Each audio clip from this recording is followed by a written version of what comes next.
Hey, so welcome to 100 Ways to Eat Wild. This is a series where we teach you tips, tricks, techniques, all on how to go out and harvest your own wild food, bring it home, store it properly, and eventually serve it to your friends and family.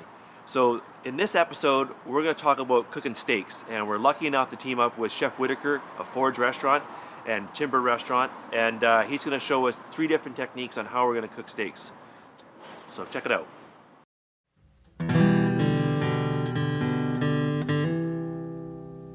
Chef Whittaker, you're a hunter, and tell us a little bit about your connection to hunting and cooking.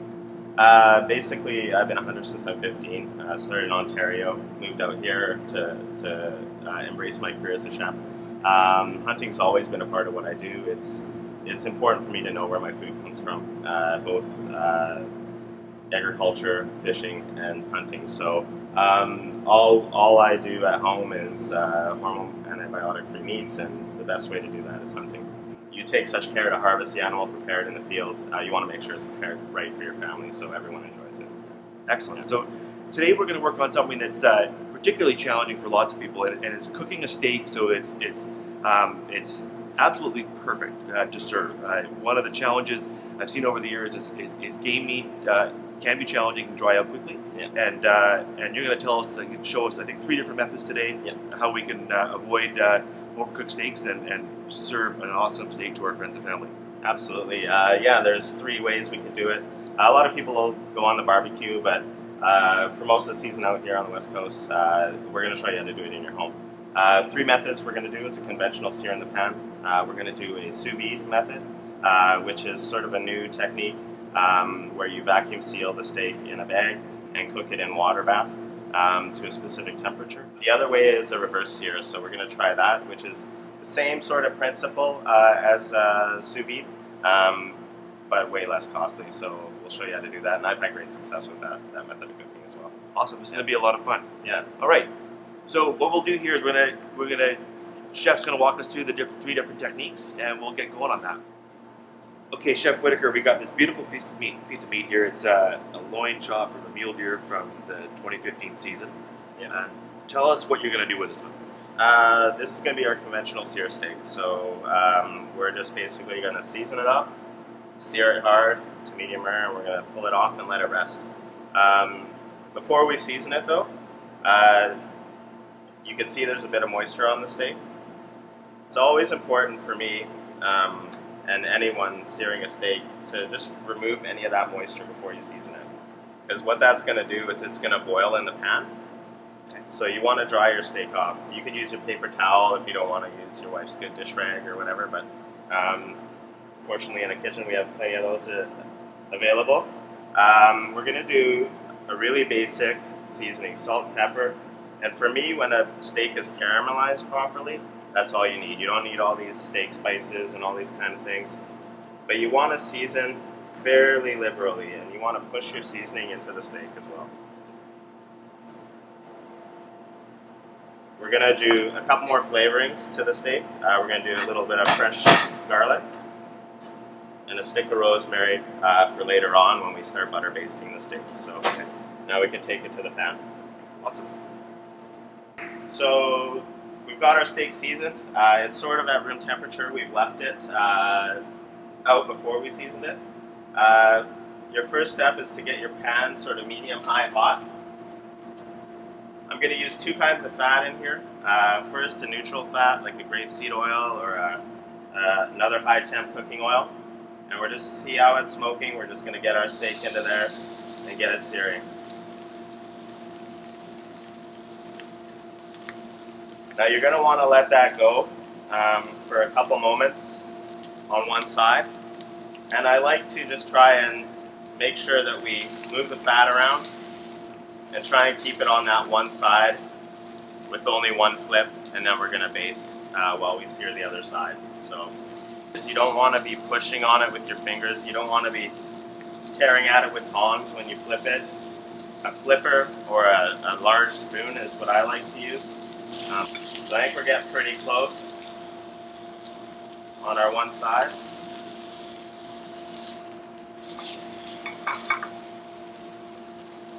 Another note is always use a good quality pan.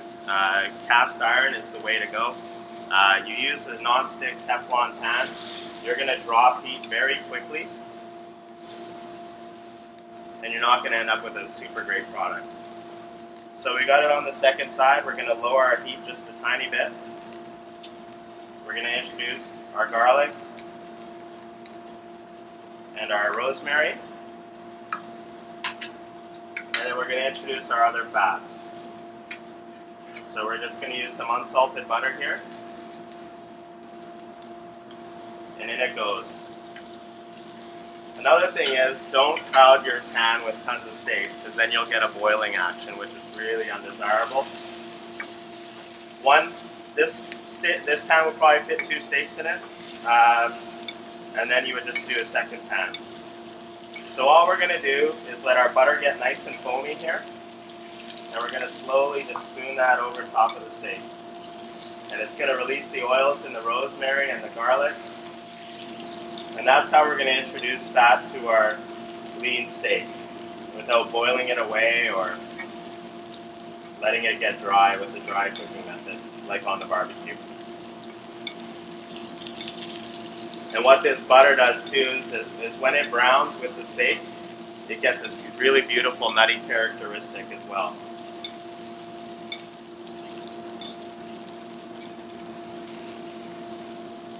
So once your steak is getting close, you just want to remove it, and you'll start to see in the creases of the steak blood start to form. Once that starts to happen, if you see blood just inside the creases, you're at a medium rare to rare steak. If you start to see those creases all over the steak appear to be bloody, you're at a medium steak. If it starts to pool in blood, then you're at a medium well. And then if it starts to run clear, then you're at a well done steak. Generally, I don't like to take my steaks to well done with game because it is so lean, and that's where you'll get that sort of, you're removing moisture at that point, and that's where you get that really strong gamey taste. So with the exception of bear meat, I like to keep my steaks medium rare to rare. And all we'll do is we'll pull that off, and the other key thing you want to do is rest your steaks. So you want to rest them for at least 5 minutes, depending on the size. If it's a really large steak, I would go a lot longer. Well, I think it's rested here for a while now. Let's have a look at what it looks like inside. So we'll just split this in half. It should be a nice medium rare to rare. And beautiful. That's where we're at with the steak, right? So the differences in our cooking methods is, you see here, we're perfectly medium rare, but the outside in a conventional method is more cooked on the outside, right? So that is great, but it's less than ideal when we see the other 2 methods, and we'll show you what happens with those methods. Awesome. Great. So, well, let's have a bite of this, and then we'll move on to showing us how to sous-vide or reverse sear. Okay.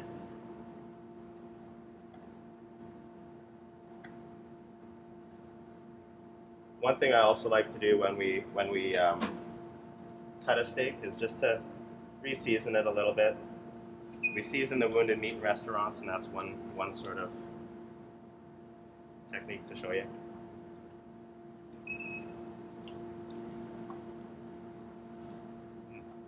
Turn out pretty good. So this is a mule deer that I shot this fall, and it was a mature mule deer. And if you've had a mule deer in your freezer, you'll know that it can be the gamiest of the deer species here in British Columbia.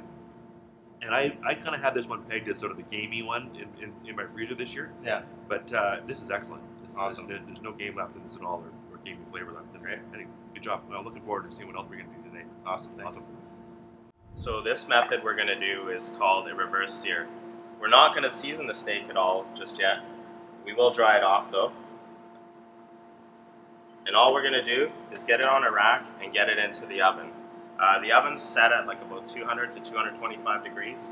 If you have a convection oven, it'd be great if you could shut your fan off and just have a still oven and just let it hang out in there. A steak this size, probably 25-30 minutes. A larger steak, like some of us like a nice big steak, probably closer to 45 minutes to an hour. And just hang out low and slow. You can come straight from the fridge on this one and just let it hang out in the oven.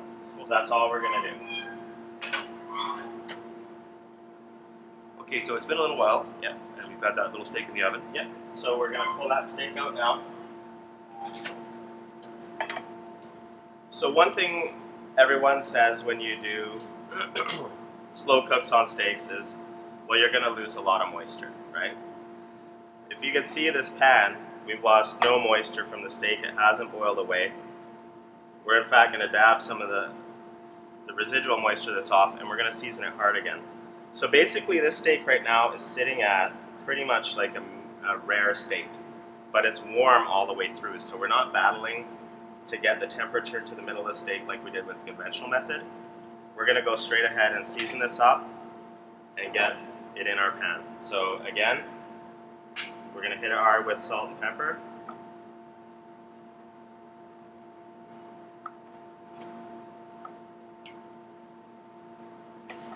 Just mop up any of that salt and pepper in your pan. And we're gonna go over to our pan again. Okay. So again, we're gonna start with our neutral grapeseed oil, which has a nice high smoking temp. Get our oil nice and hot. Again with our garlic and our rosemary. So just crush the garlic so the oils come out of it. And into our pan. So we can sear just a tiny bit harder on this one because it's going to be spending a lot less time in the pan than the conventional steak. So people with confined spaces, like even if you're cooking at camp, at a hunting camp, it's also great because you're not getting as much smoke in your tent, or where you're cooking in a enclosure where you're affecting your clothes, getting scent on your clothes. And already, you can sort of see the crust we've got on it. So again, our rosemary, our garlic in.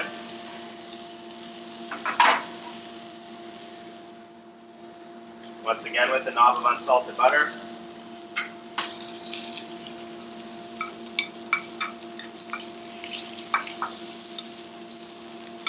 And over top of the steak we go.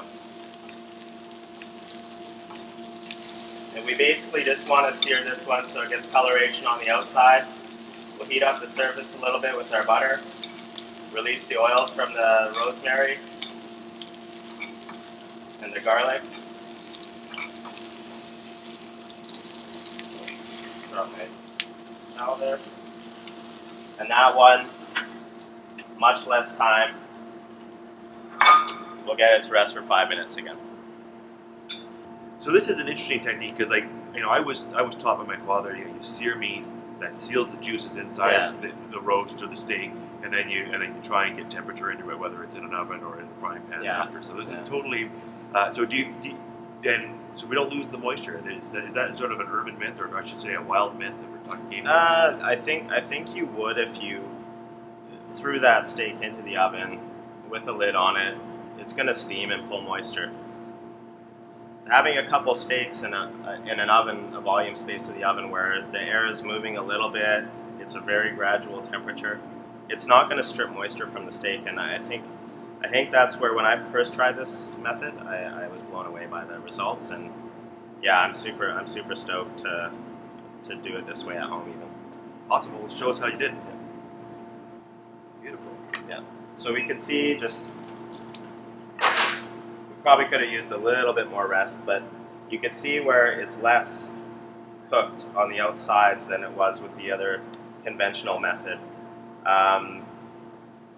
With a little more resting, that probably would have came up a lot more, right? So we're not just in the very center of the steak medium rare, we're medium rare more throughout the entire piece of meat, right? So beautiful. Great method. One I use often at home now, so. But, a little more resting could have been used here. We are getting some cooling of blood, but That's ultimately what you don't want to see. You don't want to see that pooling of blood when you cut into a steak. But same thing, we've got lots of good crust on here.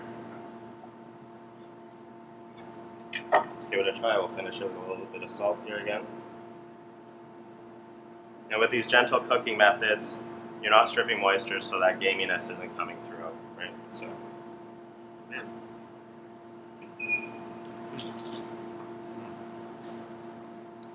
Great. That's really nice. Yeah. That's really nice. Yeah, I like the hard crust on the outside, and it's perfectly cooked on the inside. Yeah. That's nice.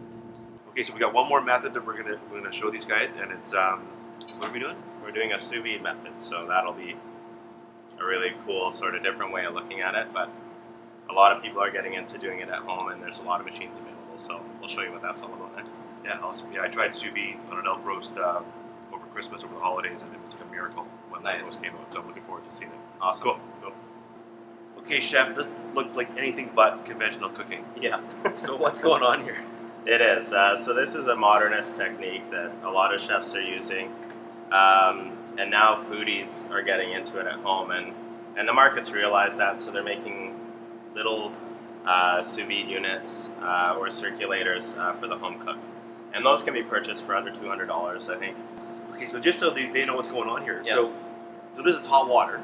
It's just hot water, yeah. Okay, and we're up at what, 125? 125, which would be exactly sort of medium rare, within a degree or two. Okay, so essentially we'll poach a steak in here, Yeah. and it'll bring it up to 125. And Yeah. of course, you can't overcook it because it's only 125. It's going to hang out there. The longer you leave something in, say if you're doing a blade roast or something like that, you could leave it in there for 48 hours, and what it does with the temperature variance is it slowly breaks the meat down. So it's going to hold it at a temperature where the tissues start to break down and it becomes more and more tender, almost like braising. But the cool thing is that if you do something like that, say a short rib or something, you do it for a long period of time, it'll break it down but still be medium rare, which is something that sort of blows people's minds. That's the magic. Yeah, exactly. So all we've done with our steak is we've put it in a cryovac or a vac sealer, and you can use the home-based ones as well. All we've done, the steak straight in the bag, a stick of rosemary and some crushed garlic, and just like a teaspoon of olive oil. And we're just going to slip it into our water bath, and we're going to let that hang out for about 45 minutes or so. Okay. Once you pull it out, some people can go straight to the pan. I like to cool it down first, so all we've done is thrown it in an ice bath, right? And just plunge it into ice and water, and that'll just allow you to stop the cooking, because again, when we talk about carryover, that's going to happen a little bit in our pan when we go into searing it. So we're going to come out of our bag now. So this is actually cooked now. Like we could eat this. Yeah, you could eat it now. Yeah, but yeah. we want to put that sear on it. You want to definitely build some more character in the. Is that just not up to your standard as far as the presentation? That's pretty flabby. So once again, with the steaks, especially in this method, it's a moist heat cooking method. So we're going to want to dry that off so it doesn't boil. Okay. Then off we go to our seasoning.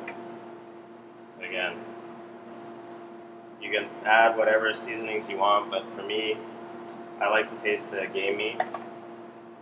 And we're just going to go salt and pepper.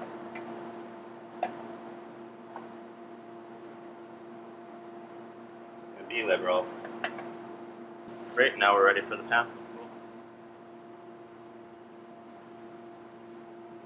Alright, so exact same method, back in our pan. Whether it's the reverse sear, sous vide, or conventional, this is always a portion of what we want to do. So, again, I'm getting the pan pretty hot here. It's going to spend less time than a conventional cook method.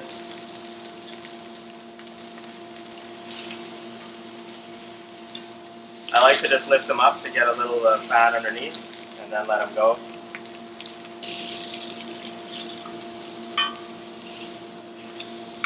We've got our crust already, so now we'll get our rosemary and our garlic in there. So we'll get our butter in.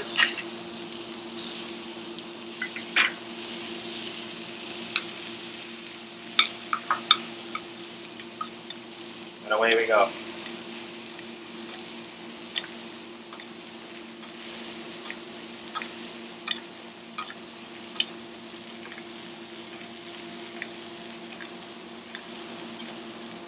Great, so much less time in the pan again. And we're going to pull those off. And we're going to rest them up. I think the most exciting thing I've eaten in a while at a restaurant was at your restaurant. You guys had done at squid, I think, in the sous-vide. Oh, the octopus, yeah. Octopus, Yeah. Long cooking method, like we talked about earlier, it just allows you to cook for a long period of time. We cook it for 24 hours, and that just breaks it down beautifully, so you don't get that tough, chewy octopus. You get something that's really interesting and cool texture, right? So, yeah, absolutely. A treat. Yeah. So our steaks should be good now, and now is when you'll see a very accurate cooking method, right? So you can see now that we're medium rare from end to end, and that's what sous vide is really known for. We get closer with each method. I think that the reverse sear is close, and the conventional searing is farther away, but again, with the sous vide, the longer you let it sit in, the more tender it's going to be. I can feel already with my knife that it's a completely different texture than the other two methods, right? So let's give the sous vide a go. All right, I'm in. That's incredible.